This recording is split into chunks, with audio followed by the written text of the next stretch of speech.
शेती माझी प्रयोगशाळा या यूट्यूब चॅनलमध्ये मी आपलं स्वागत करतो. या चॅनलवर आपण नवीन असाल तर या चॅनलला सबस्क्राईब करा. या चॅनलचे नवनवीन व्हिडिओ पाहण्यासाठी बेल आयकॉन नक्की दाबा. आपणास व्हिडिओ आवडल्यास लाईक आणि शेअर अवश्य करा. नमस्कार, मी डॉक्टर मच्छिंद्र बांगर महाराष्ट्रातील हवामान परिस्थिती संदर्भात ताजा अंदाज देणार आहे.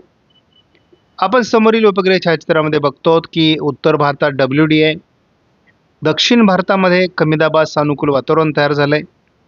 मात्र याचा परिणाम महाराष्ट्रातील वातावरणावर होणार का?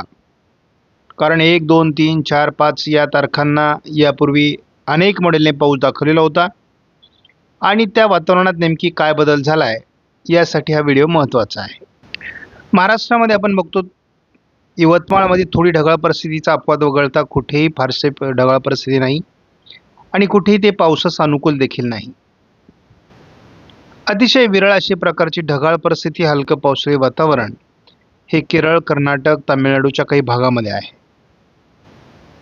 त्याचबरोबर आपण भारताच्या उत्तरेला लेह, लडाख या परिसरामध्ये पावसाळी वातावरण बघतो, परंतु अतिशय कमजोर अशा प्रकारचा WD आहे. आपण GFS मॉडेलनुसार जर बघितलं तर उत्तर भारतामध्ये प्रभावी अशा प्रकारचा एक WD 5 तारखेला येण्याची शक्यता आहे आणि हा पहिला WD फेब्रुवारीमधील असेल, कारण आत्तापर्यंत जानेवारीमध्ये जवळपास 70% पाऊसमान हे उत्तर भारतात कमी झालेलं आहे गेल्या 6-7 वर्षाच्या तुलनेमध्ये. आणि यावर्षी फेब्रुवारीत ती कसर भरून निघेल का, ही परिस्थिती आपल्याला महत्त्वाची आहे आणि त्यासाठी हा WD अतिशय महत्त्वाचा आहे. अजून असे WD उत्तर भारतामध्ये पुढेही येतील, परंतु या WDंची संख्या कमी होणं हे हवामानदृष्ट्या अतिशय चिंताजनक बाब आहे.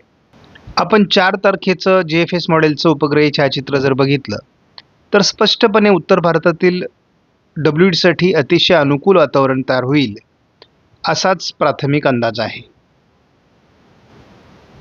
आपण कमी दाबावर आधारित 850 हेक्टोपास्कलच्या विंडच्या कमी दाबानुसार जर आपण GFS मॉडेलचा अंदाज बघितला तर या मॉडेलमध्ये देखील एक चक्राकार स्थिती भारतीय भूभागावर दाखवली जाते आणि महाराष्ट्रामध्ये 3 तारखेलाच काही ढगाळ परिस्थितीचा अंदाज दिला जातोय.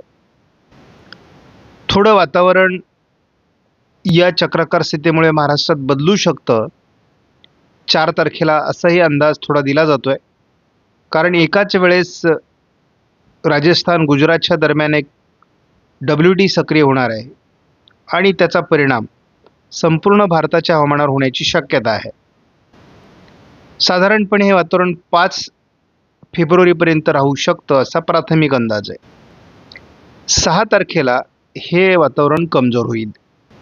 आपण GFS मॉडेल ऐवजी ECMWF मॉडेलवर अधिक विश्वास करतो.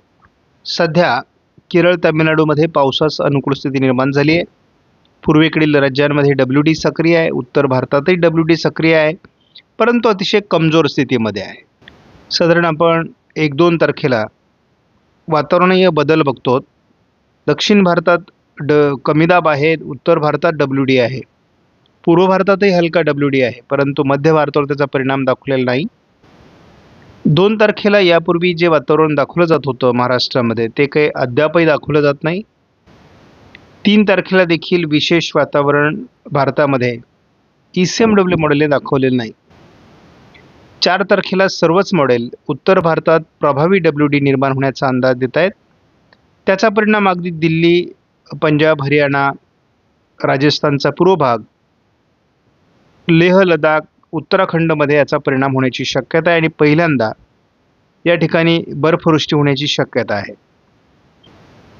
या वर्षात उत्तर भारतात WD जानेवारीमध्ये आले, परंतु बर्फवृष्टी अतिशय कमी झालेली आहे आणि ही बाब तशी अतिशय धोकादायक आहे. आपण बघतो की 5 तारखेला हा WD ECMWF मॉडेलने तरी केवळ उत्तर भारतापुरता मर्यादित दाखवलेला आहे, त्यामुळे मध्य भारतावर त्याचा परिणाम होणार नाही. या मॉडेलने पुन्हा एकदा एक प्रभावी WD 11 तारखेच्या दरम्यान निर्माण होईल असा अंदाज दिला आहे, परंतु जेव्हा दक्षिणेत पावसाळी वातावरण नसतं तेव्हा महाराष्ट्रावर याची ट्रप तयार होण्याच्या शक्यता कमी असतात. त्यामुळे कमीत कमी उत्तर भारतात जरी WD सक्रिय झाले तरी उष्णता नियंत्रित राहण्यासाठी मदत होईल. जानेवारीच्या तुलनेत फेब्रुवारीमध्ये उत्तर भारतात आणि पूर्व भारतात WDचा प्रभाव वाढू शकतो असा एक प्राथमिक अंदाज आहे. त्यामुळे इथे बर्फवृष्टी होईल आणि हे आवश्यक आहे. उद्या जानेवारीचा शेवटचा दिवस आणि त्या दृष्टीने हवामानदृष्ट्या बघता जवळपास थंडीचा प्रभाव संपलेला आहे. जवळपास 19 ते 20 अंश सेल्सिअस वातावरण महाराष्ट्रामध्ये राहणार आहे. जळगाव, मालेगाव, नाशिक, नंदुरबार या भागात थोडी थंडी असण्याची शक्यता आहे. सर्वत्रच सकाळी थोडी थंडी जाणवेल, परंतु सरासरी थंडीचा प्रभाव कमी झाला आहे. उत्तर भारतामध्ये जेव्हा एखादा WD मोठ्या प्रमाणात सक्रिय होऊन पुढे जातो तेव्हा त्याचा वातावरणातील तापमान नियंत्रित करण्यासाठी उपयोग होतो. त्यामुळे उत्तर महाराष्ट्रात थोडं तापमान नियंत्रित राहील, परंतु इतरत्र म्हणजे खास करून मराठवाडा, विदर्भ, पश्चिम महाराष्ट्र, दक्षिण कोकण या विभागात तापमान अधिक राहण्याची शक्यता आहे. आपण बघतो की दक्षिण भारतामध्ये पावसाळी वातावरणाला फारसं अनुकूल वातावरण नाही आहे. मात्र दोन्ही समुद्रात पावसास अनुकूल स्थिती आहे.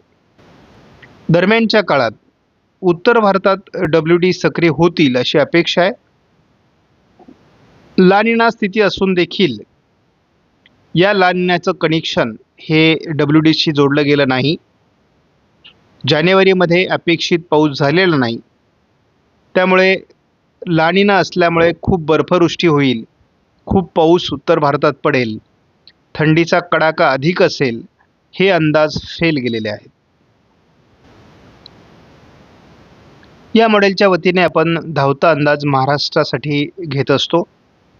महाराष्ट्रात एखाद दुसऱ्या ठिकाणी हलकी किरकोळ ढगाळ परिस्थिती राहू शकते, परंतु 1 तारखेपासून 5 तारखेच्या दरम्यान महाराष्ट्रामध्ये यापूर्वी अनेक मॉडेलने पाऊस दाखवलेला होता.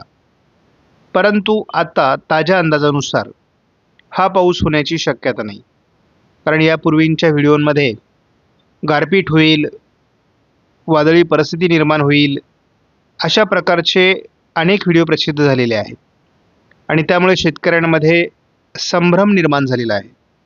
कोणत्याही प्रकारचा संभ्रम निर्माण होण्याची आवश्यकता नाही, कारण 1 तारखेपासून 5 तारखेच्या दरम्यान संभाव्य महाराष्ट्रातील अंदाज बदलला असून महाराष्ट्रामध्ये कोणत्याही प्रकारचं पावसाळी वातावरण तयार होणार नाही.